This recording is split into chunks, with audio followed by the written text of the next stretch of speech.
sama es teh. Oke oke teman-teman, agak absurd ya untuk openingnya teman-teman. Tapi nggak apa-apa ya teman-teman. Kali ini untuk teman-teman yang pengen ganti kulkas satu pintu ke dua pintu, yang mana seri kulkas teman-teman yang lama yang mempunyai kompresor masih aktif dan pengen menghilangkan atau bebas dari kurang nyamannya teman-teman, kurang nyaman dari banyaknya salju di freezer ketika kita akan mengambil makanan ataupun minuman, kadang-kadang lengket menyatu dengan evaporatornya. Dan kalau sudah lengket, kadang-kadang kita emosi ya teman-teman, untuk mengambil makanan atau minuman itu kita congkel untuk memakai pisau atau benda-benda yang lain, dan kadang-kadang malah merusak evaporatornya sendiri. Agak kurang nyaman memang untuk menggunakan kulkas satu pintu. Namun ada solusi. Nah, teman-teman tinggal cari aja abang-abang tukang barang bekas. Nanti teman-teman bisa cari untuk kulkas atau boxnya saja, kulkas dua pintu, dan tentu saja dengan harga yang relatif murah ya teman-teman untuk box tanpa kompresor, sehingga teman-teman nanti akan mendapatkan kulkas dua pintu dengan biaya yang lebih murah daripada teman-teman beli yang baru, hanya dengan menggantikan atau memindahkan kompresor dari kulkas satu pintu yang lama punya teman-teman. Yang kita tahu kan untuk kompresor seri-seri lama itu punya kualitas yang baik karena liputannya juga masih original tembaga ya teman-teman. Untuk box kulkas dua pintu yang kita beli dari abang barang bekas, biasanya kan memang ada sedikit kekurangan ya dari cat ataupun bentuknya ya teman-teman. Namun apabila teman-teman sabar dan teliti, teman-teman akan bisa mendapatkan kualitas ataupun box yang masih bagus dengan harga yang relatif terjangkau ya teman-teman. Tentu kembali ke skill teman-teman menawar atau bernegosiasi dengan abangnya itu. Dan untuk setelah kita dapatkan boxnya, kita akan cek apa-apa aja yang masih tersisa. Biasanya evaporatornya masih ada. Nah, untuk yang di sini fan sama termostatnya juga masih ada ya teman-teman. Dan ini ya, kita cek. Nanti kita cek apakah masih nyala atau masih bisa bekerja untuk kipas atau fan-nya.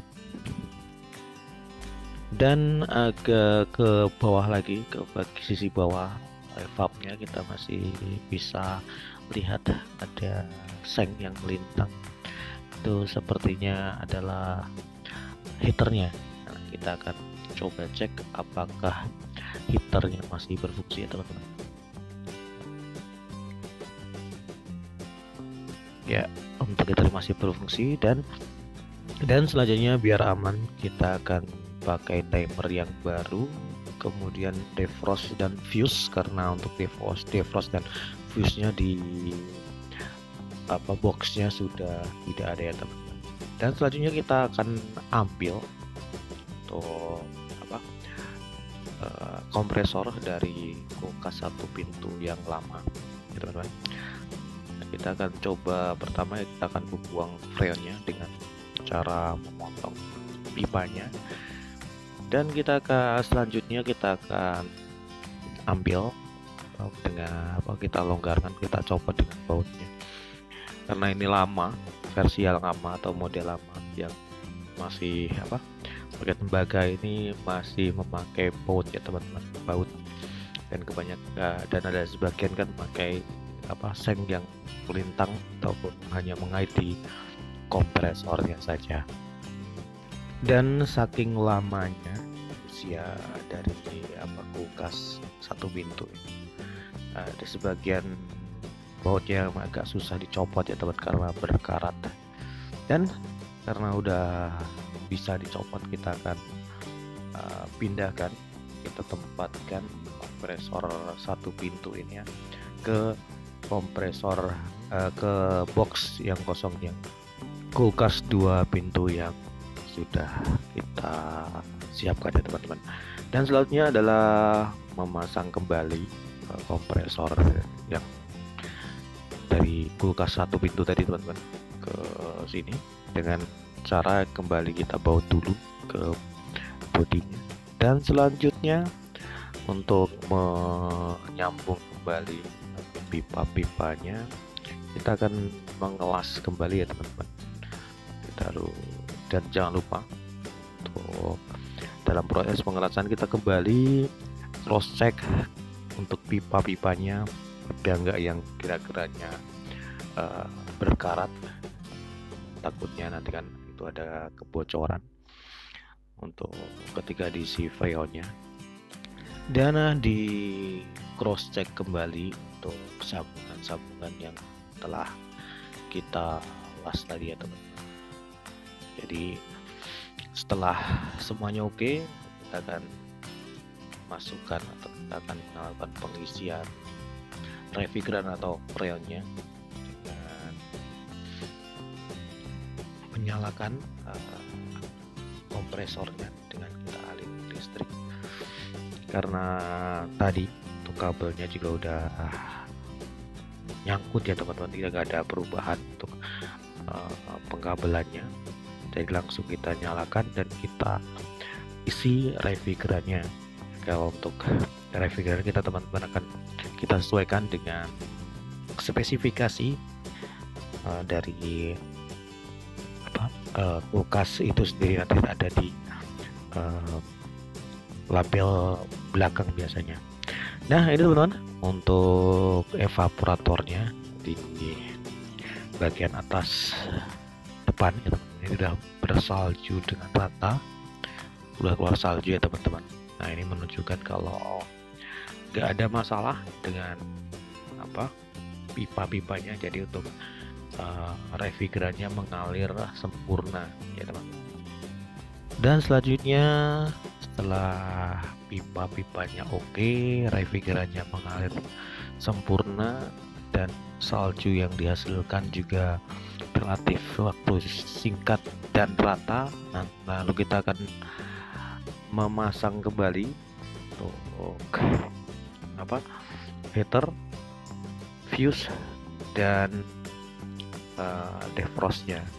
Dan setelah defrost, fuse dan juga heaternya terpasang, lalu kita akan ke pemasangan filter ya teman-teman. Timer maksud saya ya teman-teman. Nanti untuk timernya teman-teman nanti bisa cek untuk alurnya ada di skema di bagian belakang biasanya yang seperti ini teman-teman. Ini bisa teman-teman di situ ada keterangan kabel-kabel mana aja yang yang menunjukkan arusnya kemana. Dan kita selanjutnya udah selesai semua, kita pasang untuk fan-nya di sini berputar ya teman-teman. Berarti harus arus. Dan untuk defrost juga kita akan pasang di sebelahnya. Ya ini. Dan setelah itu ya apalagi kita akan tutup dan rapikan penutup depannya, jadi akan terlihat sangat-sangat ya seperti kulkas dua pintu pada umumnya ya teman-teman. Dari satu pintu yang seperti yang udah tua dengan berbagai macam kendalanya, dari bodi yang udah agak buruk kita transform kita ubah ke dua pintu dengan memakai kompresor bawaan satu pintu yang tadi. Sangat elegan ya teman jadinya. Ya nanti sebenarnya sesuai dengan spesifikasi yang teman-teman dapatkan di box dua pintu.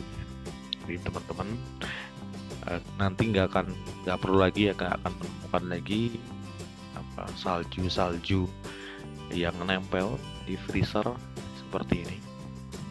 Jadi teman-teman akan mendapatkan minuman beku atau makanan beku tanpa hambatan ketika mengambilnya.